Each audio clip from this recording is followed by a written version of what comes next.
Hello दोस्तों, reading research में आपका एक बार फिर से स्वागत है। आज से हम एक नया सेशन चालू करने वाले हैं जिसमें एक प्लेलिस्ट जारी होगा। जिस प्लेलिस्ट में आपको एक हिंदी का प्लेलिस्ट दिखाई देगा, उसमें एकदम सीरियल से, जैसे पहले हिंदी भाषा का सामान्य परिचय, फिर प्रमुख बोलियां, फिर हिंदी वर्णमाला, विराम चिन्ह, शब्द रचना, संज्ञा, सर्वनाम, विशेषण, क्रिया, काल, मतलब कि एक सीरियल से हम लोग प्लेलिस्ट के माध्यम से पढ़ेंगे। और आपको हर 2 दिन पे आपको हिंदी का नया चैप्टर आपको प्रोवाइड किया जाएगा, ठीक है। और इस चैप्टर को आप लोग बहुत ही ध्यान से पढ़िए, इस विषय को, क्योंकि आने वाले आगामी एग्ज़ाम जितने भी हैं, जैसे वीडियो री एग्ज़ाम 2018, इसका भी पेपर हो सके तो शायद अप्रैल के लास्ट में होना सुनिश्चित किया गया है। यूपी टेट है, सुपर टेट है, जितने भी कोई भी एग्ज़ाम हो हिंदी में से, ये अगर आप हमारे साथ हमारे चैनल के साथ जुड़े रहेंगे तो ये हम आपको गारंटी देते हैं कि अगर आपका 100 क्वेश्चन होता है तो 100 में 100 आपको 100 का 100 आप क्लियर करेंगे, ठीक है। और चैप्टर के साथ साथ आपको प्रैक्टिस सेट भी दिया जाएगा, मॉक टेस्ट, ठीक है। आइए चलते हैं, समय ना बर्बाद करते हुए एकदम सीरियल से पढ़ेंगे हर एक चैप्टर वाइज, ठीक। चलिए, पहला चैप्टर है हिंदी भाषा का सामान्य परिचय। हिंदी भाषा की उत्पत्ति, हिंदी भाषा की जो उत्पत्ति है वो भाषा शब्द संस्कृत की भाष धातु से बना है, जिसका अर्थ होता है बोलना या कहना, ठीक। किससे हुई है? तो भाष धातु से। आइए चलते हैं नीचे, पॉइंट वाइज पढ़ते हैं। तो नेक्स्ट पॉइंट क्या है? तो शब्दों के सार्थक समूह या संकेत को भाषा कहते हैं। शब्दों के सार्थक समूह या संकेत को भाषा कहते हैं। शब्द भाषा वाक्यों शब्दों से एवं शब्द मूल ध्वनियों से बनते हैं। जो भाषा होते हैं वो वाक्यों से बनते हैं, और जो वाक्य होते हैं वो वाक्य बनकर एक शब्द का निर्माण करते हैं, और जो शब्द होते हैं 2 से या 3 से अधिक शब्दों के निर्माण से वह मूल ध्वनियाँ बनते हैं, ठीक है। आइए चलते हैं नेक्स्ट पॉइंट। नेक्स्ट पॉइंट कहता है क्या है कि पंडित कामता प्रसाद गुरु, ये व्याकरणकारी थे, पंडित कामता प्रसाद गुरु के द्वारा कहा गया है कि भाषा वह साधन है जिसके द्वारा मनुष्य अपने विचार दूसरों पर भली भांति प्रकट कर सकता है। दूसरों का विचार वह स्वयं ही समझ सकता है, ठीक। नेक्स्ट पॉइंट, अभिव्यक्ति की दृष्टि से भाषा 3 प्रकार का होता है। अभिव्यक्ति की दृष्टि से भाषा कितने प्रकार का होता है? तो 3 प्रकार का होता है। कौन कौन? मौखिक, सांकेतिक, लिखित, ठीक। आइए चलते हैं पॉइंट पे। तो क्या है कि मौखिक, किसी भी विषय वस्तु के बारे में परिचर्चा अथवा मुख्य से व्याख्या करने ही मौखिक भाषा कहलाता है। जैसे हम कोई भी बात तर्क वितर्क करते हैं या किसी से क्वेश्चन पूछते हैं, लिख कर नहीं मुख से बोलकर, उसे मौखिक भाषा कहते हैं, ठीक। नेक्स्ट क्या है? तो लिखित भाषा। लिखित भाषा वह भाषा है जो अक्षरों या चिन्हों की सहायता से हम अपने विचारों को प्रकट करते हैं।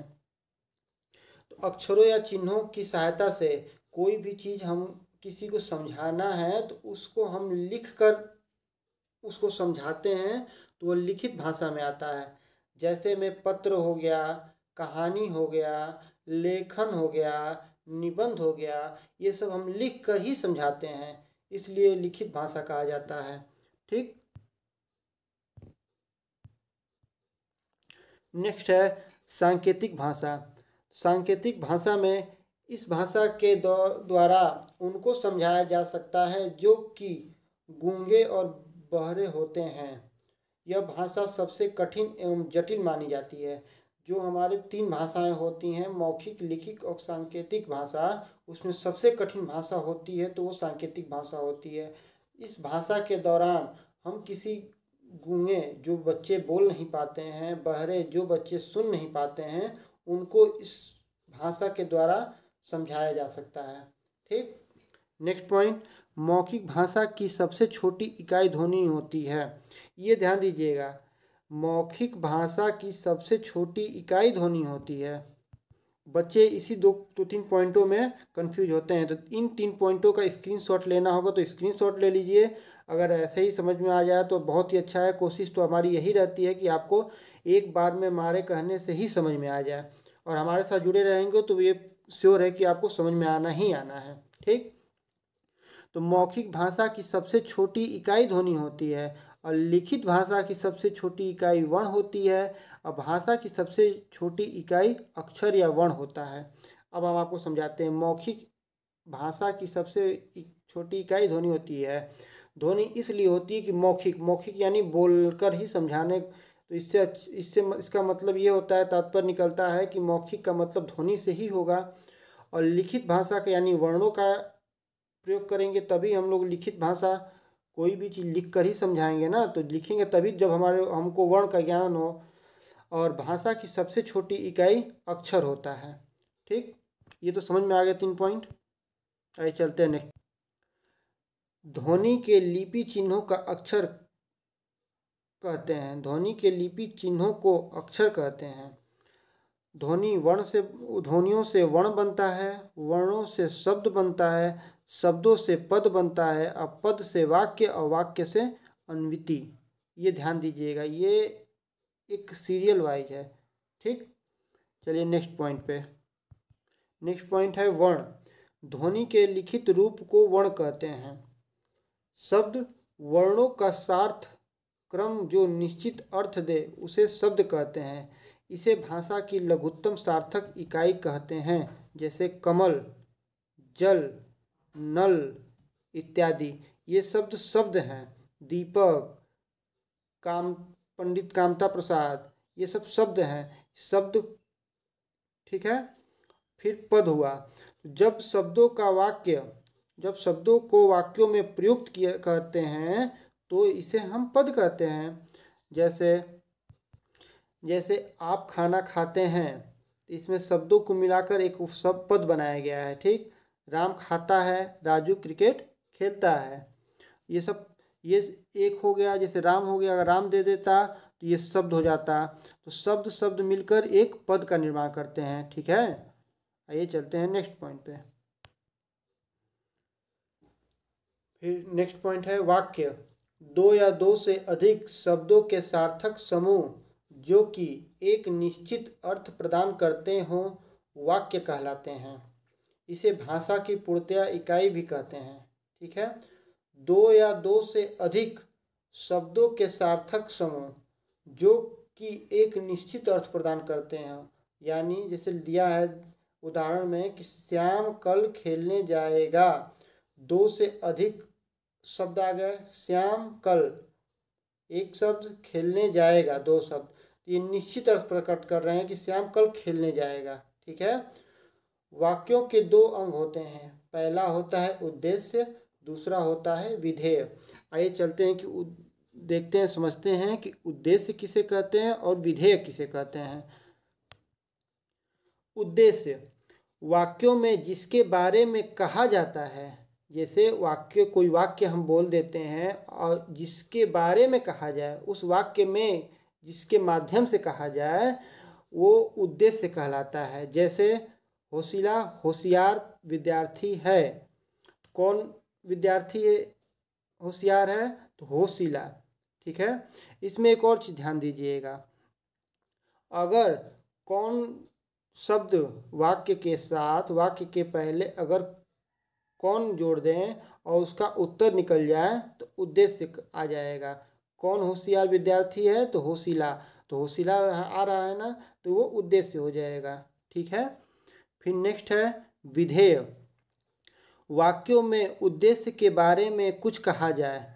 जैसे होशिला होशियार विद्यार्थी है, तो होशिला कौन है? तो होशियार विद्यार्थी है। होशिला कैसी है? अगर कैसे का प्रयोग, उद्देश्य के साथ कैसे का प्रयोग करने पर हमको उत्तर मिल जाए तो वह विधेय कहलाता है। जैसे होशिला कैसी है? तो होशियार विद्यार्थी है, ये हमारा विधेय हो जाएगा। ठीक है, आइए चलते हैं अगले पे।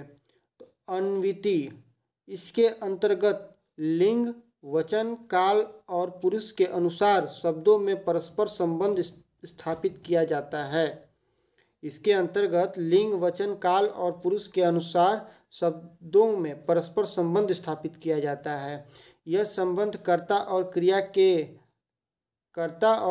कर्म और क्रिया, विशेषण और विशेष्य और संज्ञा और सर्वनाम में होता है। ठीक है, आइए इसको समझते हैं। भाषा परिवार के आधार पर हिंदी भारोपीय भाषा परिवार भी कहा जाता है। हिंदी भाषा को भाषा परिवार के आधार पर हिंदी भारोपीय भाषा परिवार की भाषा है। ठीक है, हिंदी वस्तुतः फारसी भाषा का शब्द है। हिंदी जो है, इससे अगर एक और क्वेश्चन आता है, कहीं कहीं पूछता है कि हिंदी कौन सा भाषा है, तो हिंदी फारसी भाषा है। ठीक है, अगला है, हिंदी शब्द का जन्म संस्कृत भाषा के सिंधु शब्द से हुआ है। इसका पहला प्रयोग ईरानियों ने किया था। किसका प्रयोग किया था? तो हिंदी शब्द का। हिंदी भाषा की मूल उत्पत्ति सौरसेनी अपभ्रंश से माना जाता है, जो कि अपभ्रंश को हिंदी की जननी कही जाती है। तो हिंदी की जननी किसे कहा जाता है? तो अपभ्रंश को। ठीक है, तो जबकि संस्कृत भाषा भारत की सबसे प्राचीनतम भाषा है। अगर पूछ दे क्वेश्चन में कि भारत की सबसे प्राचीनतम भाषा कौन सी है, तो संस्कृत, जिसे आर्य भाषा यानी आदि जननी कहा गया है, या देव भाषा यानी देववाणी भी कहते हैं। ठीक, अपभ्रंश केवल 8 ही स्वर थे। अपभ्रंश में केवल 8 ही स्वर थे, जिसे हम मूल स्वर भी कहते हैं। कौन कौन से हैं? तो ये है अ, आ, छोटी ई, बड़ी। एक और चीज़ ध्यान दीजिएगा, देखिए हम लोग बोलते हैं कि छोटी ई, बड़ी ई, छोटा ऊ, बड़ा ऊ, ऐसा कोई वर्ड नहीं होता है। ठीक है, इसको पढ़ने का सबसे आसान तरीका है अ, आ, ई, उ, ए, ओ।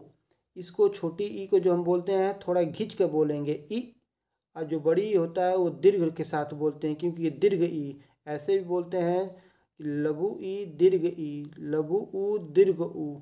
ठीक है, ये जो हमारे 8 स्वर हैं, ये मूल स्वर भी कहे जाते हैं। क्वेश्चन में ये पूछता है कि हमारे मूल स्वरों की संख्या कितनी है, तो 8। ये भी पूछ देगा कि हमारे मूल स्वर इनमें से कौन नहीं है, तो उसमें ए दे देगा, औ दे देगा। तो ये ध्यान दीजिएगा कि हमारे मूल स्वर कितने हैं, तो 8 हैं। ठीक है, आइए चलते हैं नेक्स्ट। आदिकालीन हिंदी में 10 स्वर थे।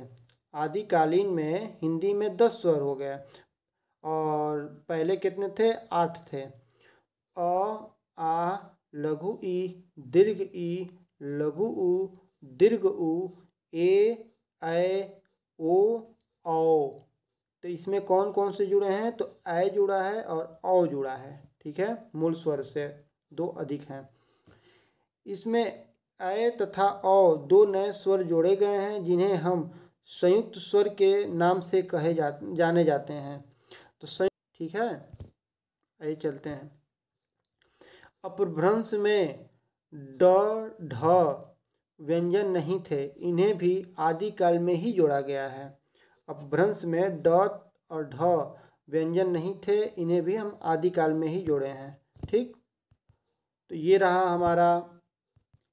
आज हमारा एक चैप्टर समाप्त हुआ, जिसे हम हिंदी भाषा का सामान्य परिचय कहे हैं। और आगे हम पढ़ेंगे, अगले दिन चैप्टर का नाम है भारतीय आर्य भाषा, जिसे हम इसका वीडियो हम कल प्रोवाइड कर देंगे आपको। और जब हमारा एक चैप्टर यानी 1-2 चैप्टर समाप्त हो जाएगा, तो इस सभी से मिलकर हम एक आपको प्रैक्टिस सेट देंगे, जिसकी संख्या 50 होगी। उसमें से आप अपने आप को ये देखिएगा कितना हम सही किए हैं, कितना हमें समझ में आया है। और कोई भी समस्या हो, कोई भी दिक्कत हो, तो हमें कमेंट बॉक्स में ज़रूर लिखें। और आगे आपको अच्छा लगे तो शेयर कीजिए।